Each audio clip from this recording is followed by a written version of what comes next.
नमस्कार, सुप्रभात। मैं हूं रजनी चौबे और आप देख रहे हैं न्यूज 18 का डिजिटल प्लेटफॉर्म। इंदौर के हनीमून पर शिलांग गए युवा कारोबारी राजा रघुवंशी की हत्या हुई थी। जी हां, और ये खुलासा पोस्टमार्टम रिपोर्ट में हुआ है। पूर्वी खासी हिल्स के एसपी विवेक सिंह ने पुष्टि की कि पेड़ काटने के हथियार से हत्या की गई है। पुलिस ने हत्या में इस्तेमाल हथियार भी जब्त किया है। जल्द ही हत्या के मामले में बड़ा खुलासा हो सकता है। दरअसल इंदौर के ट्रांसपोर्ट कारोबारी राजा रघुवंशी और सोनम रघुवंशी हनीमून पर शिलांग मेघालय घूमने गए और 24 मई से लापता हो गए।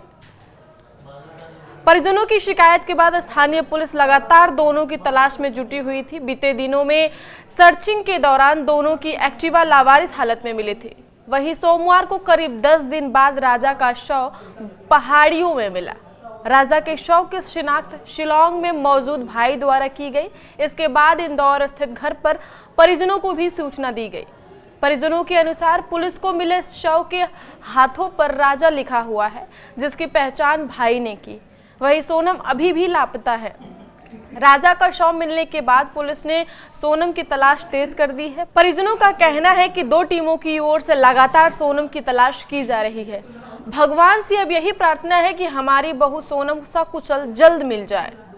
राजा की मौत को लेकर परिजन रवि वर्मा का कहना है कि शायद लूट की घटना को अंजाम देने के बाद यह घटनाक्रम हुआ होगा, क्योंकि नव दंपति विभिन्न सोने के आभूषण पहने हुए थे। शादी के बाद पहली बार घूमने गए थे। राजा की सोने की चेन, अंगूठी, ब्रेसलेट सहित पर्स और अन्य चीजें भी गायब हैं। ऐसे में लूट की संभावना अधिक नजर आ रही है। परिजनों के मुताबिक 11 मई को राजा की अरेंज मैरिज हुई थी। इस विवाह से दोनों ही परिवार काफी खुश थे। राजा रघुवंशी के भाई विपिन रघुवंशी ने मंगलवार को मीडिया से बातचीत में अपहरण और हत्या की आशंका जताई थी। विपिन ने इस मामले में सीबीआई जांच की मांग की है। साथ ही मेघालय पुलिस पर मामले को दबाने का आरोप भी लगाया है। भाई विपिन ने कहा, राजा का पर्स, ब्रेसलेट, गले की चेन, बैग, अंगूठी और पावर बैंक आदि बरामद अभी तक नहीं हुए हैं। पूरे मामले की जांच अच्छे से की जाए। हम चाहते हैं कि बहू सोनम जीवित मिले।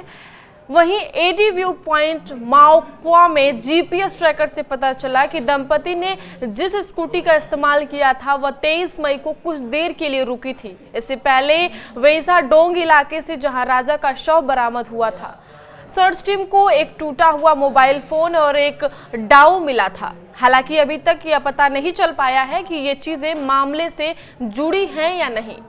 सोहरा के डबरा डेकर लिविंग रूट घूमने के लिए राजा ने एक गाइड को लिया था। वे नीचे गए और घूम के ऊपर आए। वापसी के वक्त उन लोगों ने साथ बातचीत हुई थी। राजा ने बताया था कि एक जगह कॉफी पी, लेकिन काफी अच्छी नहीं लगी तो फेंक दी है और अब वे अकेला खा रहे हैं। इसके बाद वे लौटेंगे। आखिरी बार बातचीत जिस दिन गुम हुए उस दिन लगभग 2 बजे के आसपास हुई थी। आखिर कहाँ है सोनम? पति का तो शव बरामद हो गया, लेकिन क्या पत्नी की भी लाश ही मिलेगी या जीवित मिलेंगी सोनम? और अभी तक ऐसा बताया जा रहा है कि राजा रघुवंशी की मौत की खबर उनके माता पिता को अभी नहीं दी गई है। जब उन्हें पता चलेगा कि उनका बेटा अब इस दुनिया में नहीं रहा तो क्या बीतेगी उन पर। इस खबर में अपडेट के लिए आप देखते रहिए न्यूज 18 का डिजिटल प्लेटफॉर्म। धन्यवाद।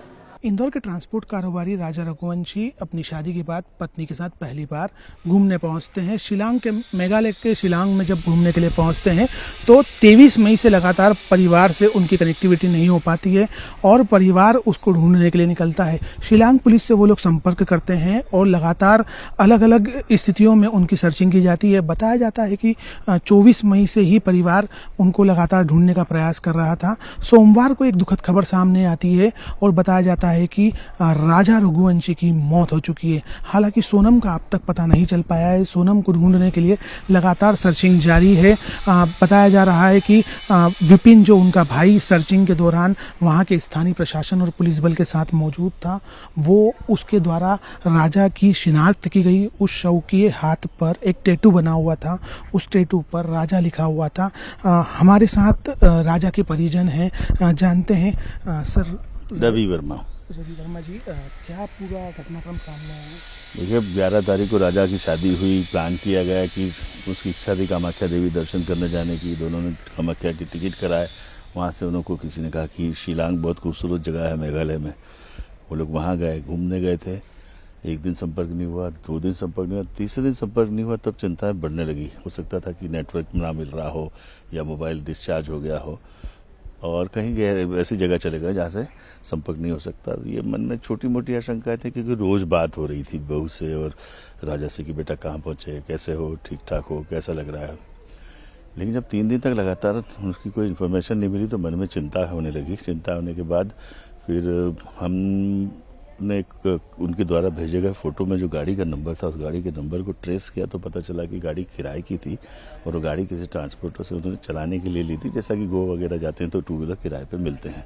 उस गाड़ी में जीपीएस भी था, बावजूद उसकी गाड़ी इतने दिन तक वहाँ लावारिस रूप में पड़ी रही, जिसमें चाबी भी लगी हुई थी, जिसमें हेलमेट भी नहीं मिला। तो चिंता बढ़ी। जब वहाँ जाकर देखा, सर्चिंग की तो वो गाड़ी वहाँ लापता रूप से पाई गई। उसके बाद सब ढूंढने की कोशिश की गई, जहाँ रोके थे वहाँ उनका सामान रखा हुआ मिला। लगातार सर्चिंग होती रही। बीच में बातचीत के दौरान पता चला कि वो लोग नीचे गए थे, कोई नेचुरल ब्रिज बना है उसको देखने, शायद वहाँ रुके थे। ऊपर चढ़ते समय उन्होंने एक दुकानदार के पास कुछ नाश्ता किया, कॉफ़ी पी, केले खाए, शायद उससे कुछ किचकिच हुई, ऐसा अभी अपुष्ट सूत्रों से पता चल रहा है, पर नॉट कन्फर्म। लेकिन इस मामले में हमने लगातार मेघालय सरकार से रिक्वेस्ट की कि पहले दिन से हमें ड्रोन या मिलिट्री या हेलीकॉप्टर की सर्विसेज अगर मिल जाती उनको ढूंढने के लिए तो शायद आज राजा हमारे साथ सही सलामत होते और सोनम भी होती। बहरहाल अभी सिर्फ इतना ही कह सकते हैं कि राजा मिल चुके हैं और उनकी मिलने की पुष्टि भी हो गई है, लेकिन अभी तलाश जारी है सोनम की। मेघालय सरकार से और भारत सरकार से एक ही निवेदन करना चाहता हूं कि इस मामले को हाई प्रोफाइल मामले की तरह लिया जाए, जिसमें लूट और हत्या की आशंका नजर आ रही है और वहां के लोकल गिरोह का कुछ हाथ दिखता है। हम चाहते हैं कि सीबीआई हमारी मदद करे इस मामले में, भारत सरकार संज्ञान ले और तेजी से सोनम को ढूंढा जाए, शायद वो हमें सही सलामत मिल जाए। रवि जी, आपने एक बात बताई कि लूट या हत्या जैसी आशंका है। किस आधार पर आप मानते हैं कि लूट हुई है? क्योंकि जो सोने के आभूषण है आप बता रहे हैं कि वही एक बड़ा आधार है कि उनके शरीर पे ये सब चीजें नहीं मिली, अंगूठियां नहीं मिली, चेन नहीं मिले, हाथ का ब्रेसलेट नहीं मिला, कैश नहीं मिला।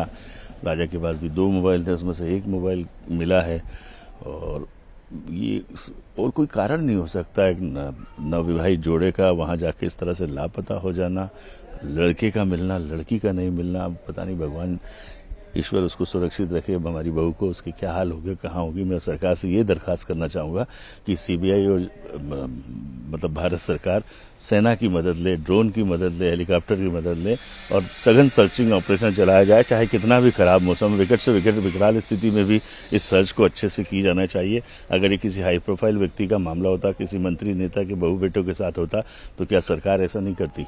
ये सवाल है मेरा। भारत सरकार से बहुत सहयोग मिला हमें, माननीय श्री कैलाश विजयवर्गीय जी की तरफ से, सांसद श्री शंकर लालवानी जी की तरफ से। उनसे भी हाथ जोड़ के ये दरख्वास्त है कि भारत सरकार से निवेदन करे, प्रार्थना करे और हमारी इच्छा है कि सोनम हमारी सही सलामत मिल जाए। चाहे सीबीआई का इस्तेमाल करना पड़े, सेना का इस्तेमाल करना पड़े, हेलीकॉप्टर से ढूंढा जाए, ड्रोन से ढूंढा जाए। अब हमारी चिंताएं बहुत ज़्यादा बढ़ गई है।